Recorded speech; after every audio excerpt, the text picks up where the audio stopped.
Hello everyone, welcome in Shipranomics channel. Student, आप लोगों के बहुत सारे रिक्वेस्ट आ रहे हैं कि मैम यूजीसी नेट का डेट आ गया है तो तैयारी कैसे करनी है।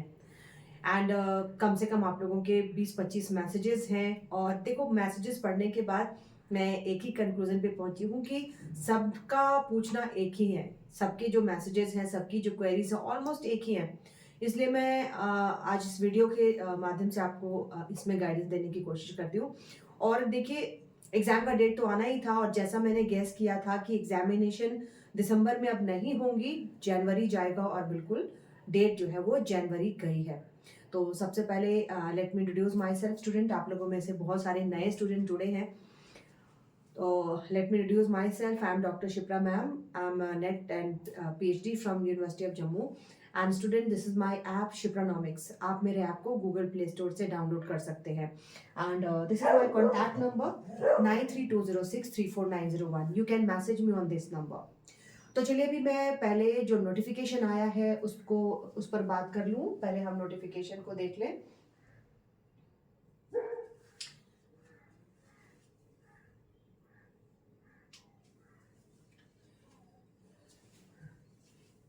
तो चलिए, ये नोटिफिकेशन है स्टूडेंट, और नोटिफिकेशन में जैसा आप देख सकते हो कि लास्ट डेट ऑफ सबमिशन,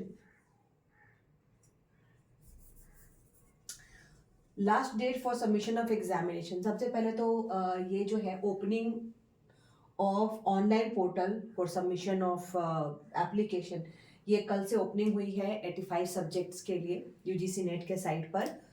और last date for submission of examination fee आप लोगों को दिया गया है 11 दिसंबर 2024। तो 11 दिसंबर तक आप इस फॉर्म को फिल कर सकते हैं। ठीक है, कल रात भी मैंने नोटिफिकेशन के बारे में बताया था, बट चूंकि लेट नाइट ये पोर्टल खुला था तो मैंने थोड़ी सी जानकारी आपको दे दी थी कि आप लोग पोर्टल खोल करके देख लें। दूसरी बात है करेक्शन ऑफ पर्टिकुलर। अब कुछ स्टूडेंट जो बहुत ही नए हो, जो इस बार यूजीसी नेट शायद पहली बार दे रहे हैं कि मैम करेक्शन का क्या मतलब हुआ। तो देखिए, कभी कभी होता है ना कि आप फॉर्म भरते हो और आपको लगता है कि मुझे ये पर्टिकुलर नहीं देना था, कुछ और भरना था, तो करेक्शन आप उसमें कर सकते हैं। और करेक्शन का डेट 12 दिसंबर से 13 दिसंबर अप टू 11:50 PM, 12 से 13 तारीख तक आप अपने फॉर्म को जो आपने भरा है उसमें आप करेक्शन कर सकते हैं। ठीक है, इसके बाद है announcement of city of exam centre, downloading of admit card, date of examination 1 January to 19 January, मतलब अभी भी इसके बारे में आपको कंफर्मेशन दी जाएगी कि एग्जाम का डेट क्या होगा। तो 1 to 19 के बीच में आपके इकोनॉमिक्स का पेपर होने के चांसेस है, चांसेस नहीं, होना है। ठीक है, दिसंबर में तो नहीं होना था क्योंकि देखो फेस्टिवल आ गए थे और डेट थोड़ी आगे चली गई।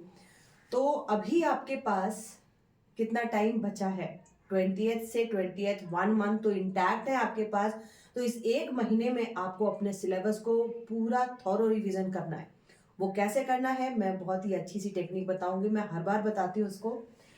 डेट ऑफ एग्जामिनेशन के बाद एप्लीकेशन फी जो है स्टूडेंट, जनरल और अनरिजर्व के लिए 1150 है, जनरल ईडब्ल्यूएस ओबीसी के 600 है और SC ST 325 है। ठीक है, तो ये आपको मैंने पर्टिकुलर बता दिया। अब हम चलते हैं।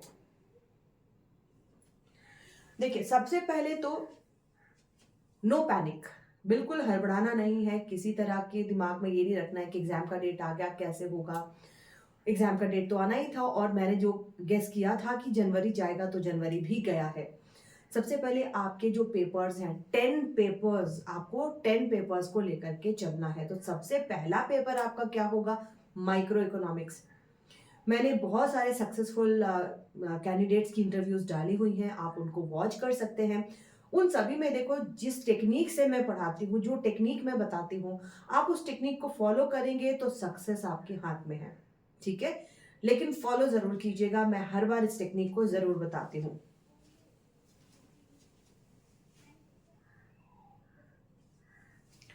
चलिए, तो सबसे पहले हम माइक्रो से स्टार्ट करते हैं।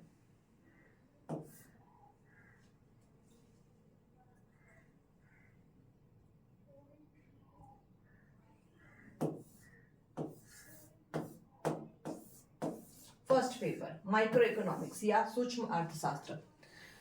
देखो, सबसे पहले आपने क्या करना है, जितने भी ग्राफ हैं इसमें इंपॉर्टेंट क्या होता है? इसमें इंपॉर्टेंट होता है स्टूडेंट ग्राफ मैं वो क्यों बोल रही हूँ मैं बताती हूँ, ठीक है। ग्राफ एंड न्यूमेरिकल्स, न्यूमेरिकल्स मतलब मैथ, इन दोनों पर फोकस करिएगा। और माइक्रो को करना, माइक्रो के साथ साथ मैथमेटिकल इकोनॉमिक्स की भी प्रिपरेशन कर लीजिए, राइट। क्योंकि देखो माइक्रो में मैंने सेकंड नंबर पे क्या लिखा है, न्यूमेरिकल्स। तो न्यूमेरिकल्स आपको करना है तो मैथमेटिकल इकोनॉमिक्स को साथ में लेके चलिए, क्योंकि मैथमेटिकल इकोनॉमिक्स में गेम थ्योरी भी है, डिफरेंशिएशन है, इंटीग्रेशन है, लिमिट है। तो ये सारी चीजें तो आपको माइक्रो में काम आती है। तो न्यूमेरिकल्स को बिल्कुल अच्छे से कर लीजिए। अगर आपने जेआरएफ क्रैक करना है तो भाई न्यूमेरिकल तो मस्ट है। तो सबसे पहले तो मैथ से डरना छोड़ दीजिएगा, मैथ का डर बिल्कुल दिमाग से निकाल देंगे, और आपको क्या करना है, न्यूमेरिकल्स पर फोकस करना है। मैथमेटिकल इकोनॉमिक्स को मैं यहाँ पर लिख दे रही हूँ, माइक्रो प्लस मैथमेटिकल, इन दोनों की तैयारी आप एक साथ करो। अब आप बोलोगे मैम इतना टाइम तो है नहीं कि हम दोबारा से इसको पढ़ेंगे, तो नहीं, रिवाइज करना है। रिवीजन में ये नहीं होता अभी तक आपने जो भी पढ़ा है, चलो नहीं भी पढ़ा है, आप में से कुछ फ्रेश भी हो, तो भी मैं आपको बता रही हूँ, मैं शॉर्टकट नहीं बता रही, मैं मेहनत बता रही हूँ आपको। अभी भी अगर आप फ्रेश से स्टार्ट करना चाहो कि भाई मुझे अभी से पढ़ना है, कोई बात नहीं, स्टार्ट कर दो। एक महीना बहुत ज्यादा टाइम होता है ना। एक दिन में 24 घंटे होते हैं, पढ़ाई के अलावा आपके पास काम नहीं होना चाहिए, अभी कुछ भी नहीं होना चाहिए, ठीक है। इस मोटिवेशन से आप पढ़ना शुरू कर दीजिए। एक दिन के 24 घंटे में आप चाहो तो माइक्रो को 2 दिन में आप रिवाइज कर सकते हो। आप बोलोगे मैम आप तो सिर्फ बोल रहे हो, करना तो हमें है। नहीं, सभी ने किया है। अगर आपने जेआरएफ क्रैक करना है स्टूडेंट, नेट अपने आप निकल जाएगा, जेआरएफ को फोकस रखिए। तो ग्राफ जितने भी हैं उन सारे ग्राफ को आपको क्या करना है, वीडियो चला के सुनो, वीडियो बंद करो, उसके बाद ग्राफ को खुद से बनाइए, और ग्राफ क्या कह रहा है, ग्राफ में इक्विलिब्रियम पॉइंट क्या है, ये सारी चीजें। माइक्रो का revision is the easiest of all. सबसे इजी है माइक्रो का रिवीजन करना, ठीक है। सारे ग्राफ पे आपने कमांड कर लिया, माइक्रो को बंद कर देना। इसके साथ मैंने जो मैथमेटिकल बोला, क्योंकि मैं हमेशा बताती हूँ स्टूडेंट, माइक्रो इकोनॉमिक्स में 3 मैथ आते हैं, 3 ही मैथ आते हैं, ध्यान रखना।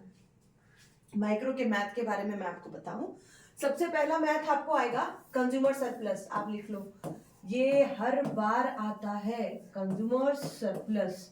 इससे एक मैथ आपको आना ही आना है, आप इसको टाल नहीं सकते, ये आएगा, है ना। इस बार नहीं आता है तो अगली बार दे दिया जाता है, अगली बार नहीं आता तो उसकी अगली बार दे दिया जाता है, डाटा चेंज करते हैं। बट ये मैथ तो बहुत ही प्यारा मैथ है, माइक्रो इकोनॉमिक्स का, एन एग्जामिनर का फेवरेट है ये कंज्यूमर सरप्लस। तो इसको बनाने के लिए आपने क्या करना पड़ता है, इसको बनाने के लिए आपने इंटीग्रेशन को ध्यान में दे देना, है ना। अब इंटीग्रेशन को कैसे करना है, उसको क्या पूरा पढ़ना है, नहीं, इंटीग्रेशन के कुछ 10 फॉर्मूलाज हैं, फॉर्मूला ध्यान दे देना। 10 फॉर्मूलाज को अगर आपने कर लिया ना इंटीग्रेशन का, इंटीग्रेशन मतलब समाकलन, जोड़ना, है ना। 10 फॉर्मूलाज हैं, 10 फॉर्मूलाज को ध्यान दे दो, बढ़िया से आराम से निकल जाएगा, ठीक है। 10 फॉर्मूला है, 10 फॉर्मूला पे एक एक मैथ बना जाओ, ठीक है। 10 फॉर्मूला पे एक एक मैथ बना जाओ, ओपन इंटरवल क्लोज इंटरवल दोनों का, है ना, ओपन बाउंड्री क्लोज बाउंड्री का जो 2 मैथ है दोनों बना जाओ, ठीक है। कंज्यूमर सरप्लस का मैथ आप लिख लो, आना ही आना है। इसके बाद दूसरा मैथ जो मैं गेस कर रही हूं ये आएगा, ध्यान रखना, profit maximisation quantity, M R is equal to M C, ठीक है। M R is equal to M C वाला मैथ कर लो, आप लिख करके रख लो, इन दोनों में से एक आ जाना है ना। M R is equal to M C, वो मात्रा निकाले जहां पर लाभ अधिकतम होता है, प्रॉफिट मैक्सिमाइजिंग क्वांटिटी। तो ये हमेशा पूछा जाता है, डाटा चेंज होता है बट ये रहता है। ये 2 मैथ मैंने बताया, ये मैथ मार्केट का है ना। मार्केट में आप पढ़ते हो ना कि वो मात्रा निकाले जहां पर लाभ अधिकतम हो, प्रॉफिट मैक्सिमाइजिंग क्वांटिटी। तो ये मैथ या ये मैथ, दोनों में से एक मैथ, तो कभी कभी तो हमने देखा है दोनों आ जाते हैं, ठीक है, करेक्ट, समझ में आया। इसके साथ एक और मैथ जो हम भूल रहे हैं, वो मैथ क्या है, elasticity of demand. Elasticity of demand का भी मैथ आता है, थर्ड मैथ मैंने बता दिया। इन 3 के अलावा एक और है, एआर, एमआर और इलास्टिसिटी ऑफ डिमांड में रिलेशन का मैथ आता है ना। Average revenue, marginal revenue and elasticity of demand, इन तीनों में जो रिलेशन है उस पर मैथ आता है। बस माइक्रो आपके हाथ में होगा, कंट्रोल में होगा, ठीक है। तो इस पर ध्यान दे दीजिए। माइक्रो इकोनॉमिक्स में ज़्यादा टाइम नहीं लगाना है। ग्राफ को बिल्कुल कहते हैं ना ग्राफ को, कि भाई ग्राफ को देखते ही आपको याद आ जाए। और सबसे इंपॉर्टेंट चैप्टर माइक्रो में, सबसे इंपॉर्टेंट चैप्टर प्रोडक्शन का ग्राफ फेवरेट है, ठीक है। एंड आप क्या करते हो, एक चीज मैं और बताना चाहूंगी स्टूडेंट, कभी कभी एग्जाम को काफी डिफिकल्ट बनाने के लिए क्या किया जाता है, डिस्ट्रीब्यूशन चैप्टर से डायग्राम बेस्ड क्वेश्चन आ जाते हैं। क्योंकि आप कंजम्पशन को बड़ी एनर्जी के साथ पढ़ते हो, प्रोडक्शन को भी एनर्जी के साथ पढ़ते हो, एंड मार्केट भी आप अच्छे से पढ़ते हो, बट डिस्ट्रीब्यूशन का चैप्टर आते आते आपका जो मोटिवेशन है धीरे धीरे कम होने लगता है। ऐसा नहीं करना। अभी क्या करना, डिस्ट्रीब्यूशन जो वितरण का सिद्धांत है ना, वेज का डिस्ट्रीब्यूशन, प्रॉफिट डिस्ट्रीब्यूशन, खासकर wage distribution and interest theory, जिसको आप माइक्रो मैक्रो दोनों में पढ़ते हो। थियरी ऑफ इंटरेस्ट है ना, माइक्रो में पढ़ते हो कितने तरह की थियरी है इंटरेस्ट की, और मैक्रो में उसको ISLM के नाम से आप पढ़ते हो। तो ये चैप्टर जो है, ये चैप्टर आप बढ़िया से कर लेना। कभी कभी मैं देखती हूँ इससे भी बहुत ही सिंगल एक्सप्लॉयटेशन, डबल एक्सप्लॉयटेशन क्या है लेबर का, इससे सवाल उठते हैं, राइट। तो आई होप आपको मैंने माइक्रो के बारे में बहुत अच्छे से बता दिया है। अब हम चलते हैं मैक्रो पर। मैक्रो इकोनॉमिक्स सेकेंड पड़ाव आपका क्या होगा, मैक्रो इकोनॉमिक्स, ठीक है।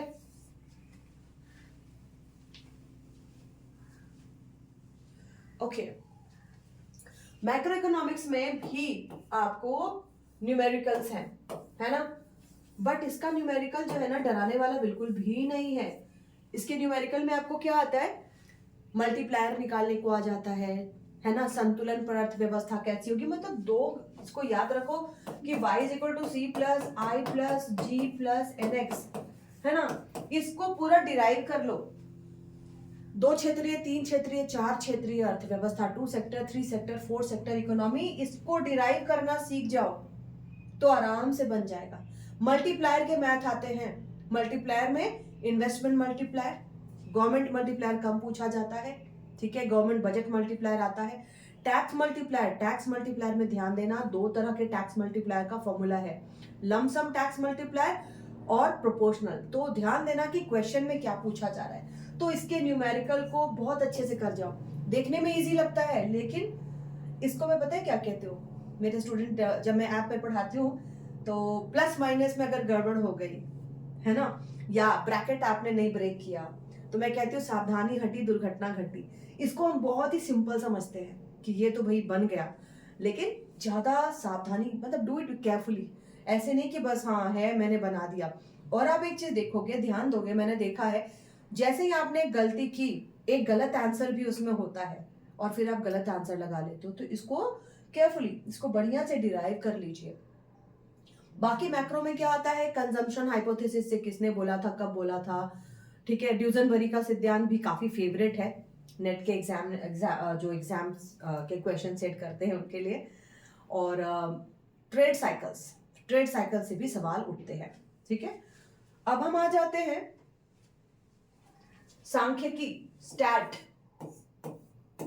स्टैट में मैंने हमेशा बोला है फॉर्मूला, खूब लंबे लंबे मैथ नहीं बनाने हैं। फॉर्मूला को अगर अभी तक याद नहीं हुआ है, मैथ बनाने से भी याद नहीं हुआ है, लिख लिख के याद कर लो, फॉर्मूला याद कर लो।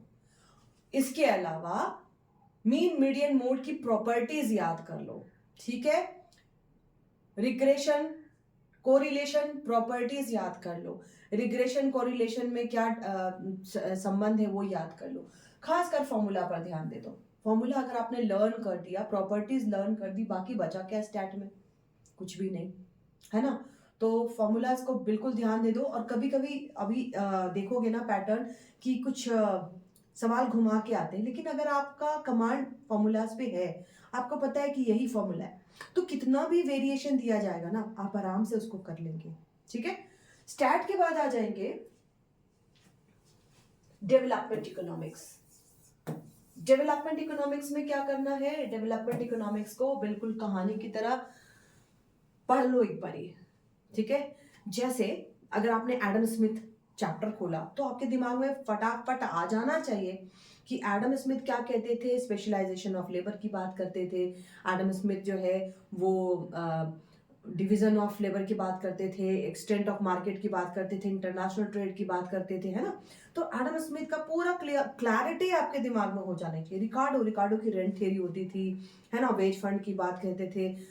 इसके बाद हम आ जाते हैं लुइस। तो लुइस क्या कहते थे भाई, लुइस ट्रेडिशनल सोसाइटी की बात करते थे कि वहां पे लेबर ज्यादा है, जिनकी सीमांत उत्पादकता कम है, उनको ट्रांसफर करो। फिर फायर एनिस, सारी थियरी जो है कहानी की तरह बंधी हुई है।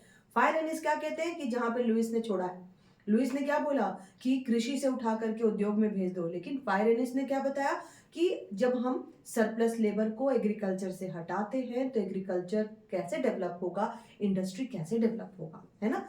हैराडॉमर पे आ जाते हैं। हैराडॉमर जो है वो ड्यूअल इम्पैक्ट की बात करते हैं, इन्वेस्टमेंट की, लॉन्ग रन की बात करते हैं, है ना। आई बराबर एस यहाँ से लेकर के चलते हैं। तो और जैसे आप आगे बढ़ोगे हर थ्योरी एक दूसरे से कनेक्टेड लगेगी। तो एक बार इस कनेक्शन को, मतलब चैप्टर आप निकाल रहे हो ना, तो एजम्पशन पढ़ लो और चैप्टर के लास्ट में आ जाओ जरा, क्योंकि अब इतना टाइम तो आपके पास है ना, पूरा चैप्टर रीड करोगे। एजम्पशन पढ़ो, चैप्टर के लास्ट में आओ, कंक्लूजन क्या कह रहा है, थ्योरी आपको अचानक से रिकैप्चुलेट हो जाएगी, राइट। या अगर आपने अभी तक नोट्स बना के रखा है तो एक बार नोट्स को गो थ्रू कर लो। लेकिन यूजीसी नेट में या जेआरएफ के लिए इतना आसान सवाल नहीं आता। कंपैरेटिव एनालिसिस पूछी जाती है, कौन कौन से इकोनॉमिस्ट है जिन्होंने एग्रीकल्चर पे लिखा, कौन कौन से इकोनॉमिस्ट है जिन्होंने वेज फंड की बात की, कौन से ऐसे इकोनॉमिस्ट है जिन्होंने ड्यूअल इकोनॉमी की बात की, ड्यूअलिज्म क्या है। तो इसको, डेवलपमेंट को इतना लाइटली मत लेना, डेवलपमेंट के बड़े ट्रिकी क्वेश्चंस हमेशा से आते रहे हैं।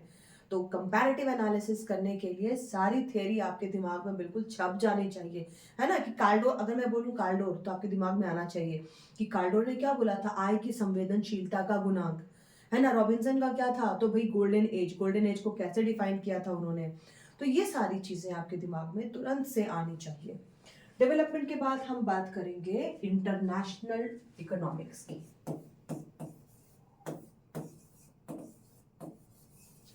इंटरनेशनल देखो इजी है ना, इसके क्वेश्चंस भी इजी आते हैं। इंटरनेशनल के क्वेश्चंस क्या पूछे जाते हैं, ज्यादातर मैच के क्वेश्चन पूछे जाते हैं, ये थ्योरी किसकी थी। और थोड़ा सा हेक्सारोलिन की थ्योरी को ध्यान से पढ़ लेना। हेक्सारोलिन की थ्योरी में पूछा जाता है ना कि अगर कैपिटल एनरिच कंट्री है तो उसका एल्जेब्रिक डेरिवेशन दिया जाता है कि न्यूमरेटर और डिनोमिनेटर को देख के बताइए कि ये जो कंट्री है पूंजी प्रधान है कि श्रम प्रधान है, क्या है ना। तो हेक्सारोलिन को थोड़ा सा ध्यान से देख लेना, बाकी मिलान वाले ही आते हैं। और इसके अलावा बैलेंस ऑफ पेमेंट में कौन सी एंट्री किस तरफ होती है, foreign exchange, okay. Foreign exchange या विदेशी विनिमय का जो चैप्टर है ना, ये चैप्टर आपको मॉनेटरी इकोनॉमिक्स, इंटरनेशनल ट्रेड और मैक्रो तीनों में मिला करके पढ़ लीजिए। क्यों? क्योंकि देखो इंटरनेशनल ट्रेड का जो फॉरेन एक्सचेंज मार्केट है ना, ये मार्केट आपको स्टरलाइजेशन प्रक्रिया से जुड़ा हुआ है, जो कि हम मॉनेटरी में पढ़ते हैं, है ना। और मॉनेटरी का जो हम ओपन मार्केट ऑपरेशन पढ़ते हैं उसका पूरा इम्पैक्ट इधर पड़ता है। तो मंडल फ्लेमिंग मॉडल जो मैं कहती हूँ, मंडल फ्लेमिंग मॉडल जब आप पढ़ते हो तो ये सारा कुछ मैं मिला के पढ़ाती हूँ, क्योंकि एक पूरा आपके पास एक पिक्चर बन जाना चाहिए, ठीक है। तो इंटरनेशनल में बहुत ज्यादा समय मत लगाइएगा, क्योंकि इसमें ज्यादातर आपको पता होना है कि किसने क्या बोला है, किसकी कौन सी थ्योरी है। फिर हम आ जाए monetary economics. Monetary economics current affair से जुड़ा हुआ टॉपिक है। देखो मैं हमेशा कहती हूँ करंट अफेयर का नोट्स बनाओ। करंट अफेयर में नोट्स नहीं भी बनाते हैं आप तो चलो, कोई एक अच्छा न्यूज़पेपर पढ़ते रहिए। नहीं पढ़ा है कोई बात नहीं है, करंट अफेयर के मैं एक दिन निकाल करके करंट अफेयर के जो इंपॉर्टेंट टॉपिक्स हैं आपके यूजीसी नेट के, मैं उसको करा दूंगी, ठीक है। तो मॉनेटरी इकोनॉमिक्स में करंट अफेयर के टॉपिक देख लीजिए, एमपीसी की जो बैठक हुई है उसमें क्या कहा गया है, और कोई टर्म्स जैसे कि अभी आरबीआई ने कुछ सरप्लस गवर्नमेंट को ट्रांसफर किया था, कितना किया था, कब किया था, वो सरप्लस कहाँ रखा जाता है, ये कुछ एग्जामिनेशन में पूछे भी गए हैं, इसको भी ध्यान दे लीजिएगा। प्लस आरबीआई में ये भी ध्यान दे दीजिए कि आरबीआई के जो डिफरेंट रेट्स होते हैं, है ना, वो कब स्टार्ट हुए, किस रेट को इंटैक्ट रखा गया, हॉकिश मूवमेंट क्या है, ठीक है। तो ये सारी चीजें भी आपको पता होनी चाहिए। और साथ ही साथ rbi.org, इस पर जाकर के, इनकी साइट पर जाकर के एक बार देख लीजिए क्या चल रहा है ना। तो इनका करंट अफेयर आप वहीं से उठा सकते हो। बाकी मनी सप्लाई, मनी डिमांड, ये दो इंपॉर्टेंट चैप्टर्स हैं इसके। मॉनेटरी के बाद अब हम आ जाए एनवायरनमेंट, पर्यावरण अर्थशास्त्र, जिसको आप लोग काफी ज्यादा इग्नोर करते हो, लेकिन ये बहुत ही इम्पॉर्टेंट है। एनवायरमेंटल इकोनॉमिक्स, पर्यावरण अर्थशास्त्र में कोज थियरम फेवरेट चैप्टर है ना। कोज थियरम फेवरेट चैप्टर है, एक्सटर्नैलिटी फेवरेट चैप्टर है, public good private good favourite chapter है। ये 3 चैप्टर जो मैंने नाम लिया, आपने नहीं रिवाइज किया तो कर डालो, ठीक है। Public good private good, externality, Coase theorem, bargain theory, ये सारी चीजें। साथ ही जो भी अभी पर्यावरण से रिलेटेड बैठक हुई है इंटरनेशनल लेवल पे, कब हुई, कहाँ हुई, क्या मुद्दा था, 3 बात मैंने बोली, कब हुई, कहाँ हुई और क्या मुद्दा था। ये 3 चीजें आपको उसमें ध्यान देना है, ठीक है। तो पर्यावरण अर्थशास्त्र भी करंट अफेयर से, ये बहुत ज्यादा करंट अफेयर से जुड़ा है। एंड एक इसकी हिस्ट्री पर भी ध्यान दीजिए। अभी तक जो कॉप की बैठक हुई है ना, कब कब हुई है, कहाँ हुई है, किस बैठक में क्या कहा गया था, एक बार इसको जरूर रिवाइज कर लें, राइट। और क्या बच गया, मैथमेटिकल तो चलो मैं कहती हूँ माइक्रो के साथ ही इसकी तैयारी कर लेनी चाहिए। मैथ में आपको जो मेन है, इंटीग्रेशन और डिफरेंशिएशन के डायरेक्ट क्वेश्चंस आने लगे हैं। तो इंटीग्रेशन और डिफरेंशिएशन की जो फॉर्मूलाज हैं, उन फॉर्मूलाज को लर्न कर लीजिए, उसके डायरेक्ट क्वेश्चंस आते हैं, तो उसको आपको बनाना होगा। तो बस कुछ नहीं है, फॉर्मूला है, फॉर्मूला बेस्ड। सेट थ्योरी देख लीजिए, इनवर्स ऑफ अ मैट्रिक्स बहुत बार पूछा गया है, नहीं पूछना चाहिए क्योंकि बहुत टाइम लगता है इनवर्स ऑफ मैट्रिक्स निकालने में, लेकिन फिर भी स्पीड बढ़ाएंगे। गेम थ्योरी से सवाल बहुत बार आते हैं, गेम थ्योरी को लर्न कर लीजिए। और नैश इक्विलिब्रियम को कैसे हम मैंने यूट्यूब पर एक बार कराया भी है, आप देखोगे, प्लेलिस्ट में जाकर के देख लेना। नैश इक्विलिब्रियम को हम कैसे डिराइव करते हैं, कैसे पता करते हैं, इन सब पर, ठीक है। मिनी मैक्स स्ट्रैटेजी क्या है, मैक्सिमम स्ट्रैटेजी क्या है, ये सब आपको पता होना चाहिए। इसके अलावा जो इसमें है, मैट्रिक्स से सवाल आते हैं, और लिमिट के क्वेश्चन तो मैंने बहुत ही कम देखे हैं कि लिमिट से सवाल उठाया गया हो, बट इंटीग्रेशन और डिफरेंशिएशन, इन दोनों से डायरेक्ट क्वेश्चन सॉल्व करने के लिए दिए जाते हैं। तो कुछ नहीं है स्टूडेंट, उसका फॉर्मूला आपको लर्न होना है। मैंने इंटीग्रेशन डिफरेंशिएशन सब मैंने यूट्यूब पे भी कराया हुआ है, उसको आप देख सकते हैं, ठीक है। तो ये थे आपके जो टॉपिक्स हैं। एंड स्टूडेंट, मेरे ऐप पर मेरे द्वारा इसकी लाइव क्लासेस ली जा रही हैं, एंड जो लाइव क्लासेस ली जा रही हैं उसमें मैंने जितने बैचेस करा दिए हैं उनकी रिकॉर्डिंग्स भी हैं। तो आप चाहें तो मेरे ऐप शिप्रोनॉमिक्स से उसको परचेज करके पढ़ सकते हैं। और मैं एक इसके लिए जो MCQs की श्रृंखला है वो भी मैं पब्लिश कर रही हूँ, उसको भी आप परचेज करके पढ़ सकते हैं। क्योंकि देखो, मैं जो क्वेश्चंस कराती हूँ, मैं ऐसा नहीं है कि क्वेश्चन नंबर 1 का जवाब ये है, मैं एनालिसिस करती चलती हूँ। तो अगर आप मेरे MCQs की सीरीज को भी परचेज करते हैं तो भी आपका पूरा रिवीजन हो जाता है, ठीक है। That's all for today, bye bye.